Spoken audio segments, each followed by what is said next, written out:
हे hello किसान भाइयों, मैं हूं आपका मछली वाला भैया उन्मेष टहरिया फिशरीज ग्रेजुएट एंटरप्रेन्योर और आप देख रहे हैं ऑस्कर फिशरीज।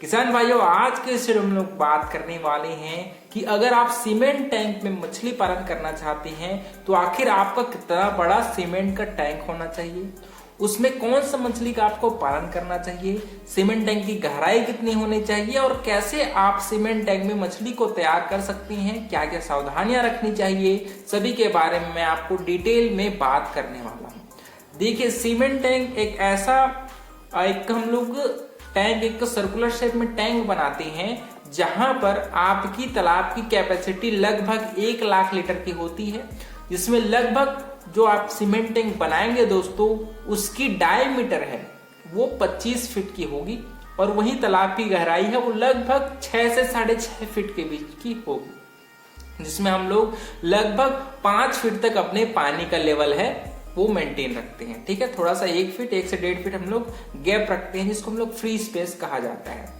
सीमेंट टैंक जब आप बनाएंगे दोस्तों तो उसके लिए सरकार है वो सब्सिडी भी प्रोवाइड करती है। लगभग एक सीमेंट टैंक का प्रोजेक्ट कॉस्ट आपको 7 से 7.5 लाख रुपए तक पड़ जाती है, जिसमें आपको अगर आप SC/ST होंगे तो 40% और ओबीसी होंगे तो ओबीसी होंगे तो 40% और SC/ST होंगे तो आपको 60% तक सरकार की तरफ से सब्सिडी मिलता है।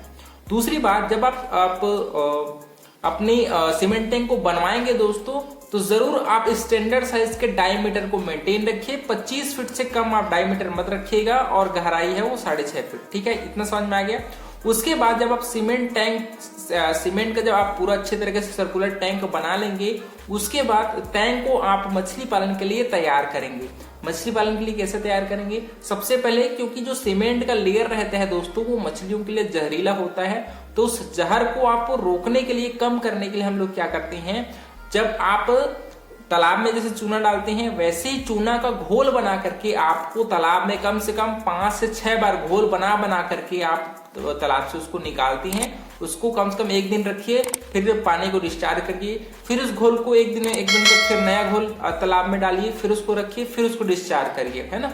तो लगभग 5 से 6 बार आप इस घोल को तैयार करके, चूने का घोल बना करके आप तालाब में डालिए और टैंक में डालिए और उसको बाहर करिए, जिससे क्या होगा, जो सीमेंट का जो टॉक्सिसिटी है वो बहुत कम हो जाएगा और अब आप अपने तालाब में अपने टैंक में मछली छोड़ने के लिए आप तैयार हो जाते हैं। देखिए, यहाँ पर अलग से आपको अपने पानी में फर्मेंटेशन की जरूरत नहीं है, लेकिन टैंक के बनाते समय आपको ये ध्यान रखना है कि आपको इनलेट की सुविधा रखनी है जहां से पानी आए और आउटलेट की सुविधा रखनी है जहां से पानी को आप तुरंत डिस्चार्ज करिए, उस पाइप खोलिए और पानी बाहर निकल जाए।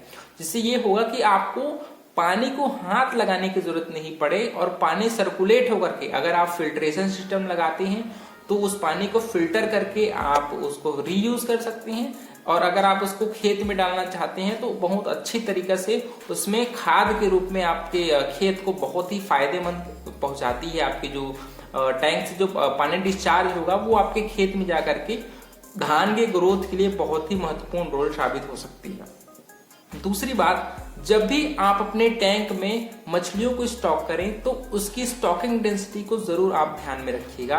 आपको अलग से तालाब में गोबर, खली ये सब डालने की जरूरत नहीं है, क्योंकि यहाँ पर हम लोग वाटर एक्सचेंज करके मछली पालन करेंगे। मतलब अलग से हम लोग उसमें खली, गोबर ये सब नहीं डालेंगे। हम लोग कोशिश करेंगे कि बहुत जल्दी पानी को एक्सचेंज करें। लगभग 4 से 5 दिनों में आप अपने पानी को आपको एक्सचेंज करना पड़ेगा जब आप मछली डालते हैं। तो लगभग पर जो आप टैंक बनवाएंगे उसमें लगभग 1 लीटर कैपेसिटी की रहेगी और उसमें आपको 3 से 4 दिनों में आप अपने पानी को कलर देख करके आप एक्सचेंज करेंगे, ताकि जो भी वेस्टेज रहेगा वो जो आउटलेट के द्वारा बाहर निकल जाए और आपका पानी फ्रेश रहे। दूसरी बात आती है कि मछलियां कौन कौन से स्टॉक किया जाए टैंक में। तो हम लोग ऐसे मछलियों को स्टॉक करेंगे जो कम क्षेत्रफल में ज्यादा संख्या में डाला जाए और साथ ही साथ वो वातावरण से ऑक्सीजन ले पाए। क्योंकि क्या होता है, जब हम लोग IMC मछली पालते हैं तो उन लोग पानी में घुले हुए ऑक्सीजन को ही कंज्यूम करती है, लेकिन हम लोग ऐसे मछलियों का पालन करते हैं जो वातावरण से भी ऑक्सीजन ले पाए। क्योंकि अगर आप छोटे टैंक में ज्यादा हाई स्टॉकिंग डेंसिटी में पालन करते हैं तो आपकी जो पानी में घुली हुई जो ऑक्सीजन है वो लेवल कम हो जाती है। इसके लिए हम लोग ब्लोअर का भी प्रयोग करते हैं। आपको ब्लोअर का भी सुविधा का आपको इंतजाम करना पड़ेगा। ब्लोअर जो बहुत अच्छी तरीके से तालाब में ऑक्सीजन लेवल सर्कुलेट करता रहे। लेकिन आपको ये गलती नहीं करना है कि आप आईएमसी मछली उस टैंक में डालें। आईएमसी मछली आपके टैंक में नहीं पल सकती, उसको तालाब की जरूरत ही पड़ती है। तो आप उसमें पंगासस मछली, जिसको जासर कहा जाता है, ठीक है, और उसके साथ आप रूपचंदा मछली, इन दोनों को आप, जिसको पाकू कहा जाता है, इन दोनों मछली को आप एक साथ स्टॉकिंग करके मछली पालन कर सकते हो। अगर बात करें कितने बच्चे हम लोग तालाब में छोड़ेंगे, तो आपको पर टैंक, अगर 1 लाख कैपेसिटी की मान लीजिए आपका टैंक है, तो उसमें 3000 बच्चे आप पंगासस के बच्चे डालें और 3000 आपके रूपचंदा मछली के बच्चे हैं वो स्टॉक करना चाहिए। बच्चों की साइज की बात करें तो लगभग 3 से 4 इंची बच्चे आप डालिए, फिंगरलिंग साइज के 10 ग्राम के। पर पीस आपको लगभग 3 से 4 रुपए के बीच प्राइस पड़ जाता है। बहुत जगह 2.5 रुपए तक प्राइस में आपको पंगासस और रूपचंदा मछली के बच्चे मिल जाते हैं।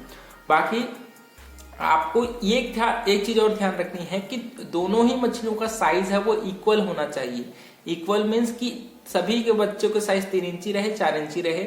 छोटा बड़ा बच्चे नहीं होना चाहिए, क्योंकि ये मछलियां एक दूसरे को डैमेज पहुंचाती है। तो कोशिश करिए कि इक्वल साइज के बच्चे आप अपने तालाब में छोड़िए। अब मान लीजिए आपने अपने टैंक को तैयार कर लिया, उसके बाद आप उसमें गिनती करके, है ना, 1 लाख लीटर कैपेसिटी वाले टैंक में आपने 6000 मतलब 3000 आप पंगासस के बच्चे डाले और 3000 रूपचंदा के बच्चे डाले। अब दूसरा बात आता है कि खाना क्या खिलाया जाए। यहाँ पर एक चीज आप जरूर गौर करिएगा कि यहाँ पर आपको फार्म मेड फीड बिल्कुल नहीं खिलानी है। यहाँ पर आपको कमर्शियल जो पैलेटेड फीड आती है, अच्छी सप्लीमेंट्री फीड, उसी को आपको भोजन करानी है। अच्छी कंपनी की अच्छे प्राइस वाली आपको भोजन खिलानी पड़ेगी, क्योंकि यहाँ पर आप फार्म मेड फीड खिलाएंगे तो पानी बिल्कुल गंदा हो जाएगी, तुरंत गंदा होगी और मछलियां उतनी अच्छे से खाना भी नहीं खाएंगी, है ना। क्योंकि जो हमारी मछलियां हैं वो कार्निवोरस मांसाहारी मछलियां होती हैं, तो हम लोग हाई प्रोटीन युक्त आहार को ही अपने मछलियों को खिलाते हैं। स्टार्टिंग में कोशिश करिए कि 40 से 42% प्रोटीन वाली अच्छी कंपनी का 0.2 mm जो साइज का आती है ना, पाउडर फॉर्म में, डस्ट फॉर्म में, उसको खाना खिलाना शुरू करिए। स्टार्टिंग में आपकी मछलियां 1 से 2 किलो फिट करेंगी और जैसे जैसे मछलियों का भार बढ़ता जाएगा, आपका जो प्रोटीन लेवल है मछलियों का, जो आपके फीड का, वो घटता जाएगा, लेकिन फीड की क्वांटिटी है वो बढ़ती जाएगी। तो इसके लिए सबसे अच्छा है कि आप मछलियों के फीड चार्ट को जरूर फॉलो करिए।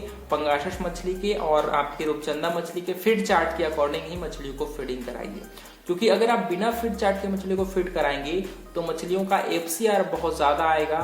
तो इससे अच्छा ये है कि मछलियों को फीड चार्ट को फॉलो करिए, मछली के डिमांड के अनुसार फीडिंग कराइए, ताकि फीड का वेस्टेज बहुत ही कम हो। स्टार्टिंग में आपको जो छोटी मछलियां रहेंगी उसको लगभग दिन में 7 से 8 बार आपको फीडिंग कराना पड़ेगा। आप जितना भी फीड की जरूरत है उसको 7-8 पार्ट में डिवाइड कर लीजिए और 2 से 3 घंटे के अंतराल में आप मछली को अपने टैंक में खाना है वो खिलाते रहिए। जैसे जैसे मछलियां बड़ी होंगी, मछलियों का डिमांड है वो बढ़ता जाएगा, खाने की क्वांटिटी बढ़ती जाएगी, लेकिन जो खाना खिलाने का जो दर है दोस्तों वो घट जाएगा। आप दिन में 2 बार भी फीडिंग कराएंगे तो काफी रहेगा। तो ये मछलियां लगभग 6 महीने में अच्छे साइज की हो जाएंगी। 800 से 900 ग्राम तक आपकी मछलियां पहुंच जाएंगी 6 महीने में। तब आप अपने इन मछलियों को आप हार्वेस्टिंग कर सकती हैं। अगर मछलियों में बीमारियां लग रही है तो आप पानी में अच्छे से जो सैनिटाइजर है उसका प्रयोग करिए। आप वाटर पैरामीटर्स को जरूर चेक करते रहिए, अमोनिया, DO, pH। साथ ही साथ 4 से 5 दिनों में आप अपने वाटर को एक्सचेंज करते रहिए। आसानी से आप अपने वाटर पैरामीटर्स को अच्छे से मेंटेन रखेंगे और ज्यादा मछलियों को दिक्कतें नहीं आएंगी। तो किसान भाइयों, इस प्रकार से आप आसानी से एक टैंक से लगभग 4.5 से 5 टन मछलियां हार्वेस्ट कर पाएंगे। लेकिन आपको अपने पानी को ध्यान रखना है और अच्छी क्वालिटी वाले सीड मछलियों को खिलानी है। अच्छी क्वालिटी वाले मछली अपने टैंक में डालिए और कंपनी वाले फीड उसको खिलाइए, ठीक है। आपकी मछलियां आसानी से तैयार हो जाएंगी। किसान भाइयों, इस प्रकार से सभी इंपॉर्टेंट चीजों को मैंने आपसे शेयर कर दिया है। आशा करता हूँ आपको वीडियो अच्छा लगा होगा। वीडियो अच्छा लगा तो वीडियो को लाइक जरूर करिए। ऑस्कर फिश सीरीज पर नए हैं तो चैनल को सब्सक्राइब करना बिल्कुल मत भूलिएगा। मिलते हैं अगले किसान भाई, तब तक के लिए बड़ों का सम्मान करिए, छोटों को प्यार करिए और खुद का ढेर सारा ख्याल रखिए। Thank you, thanks for watching.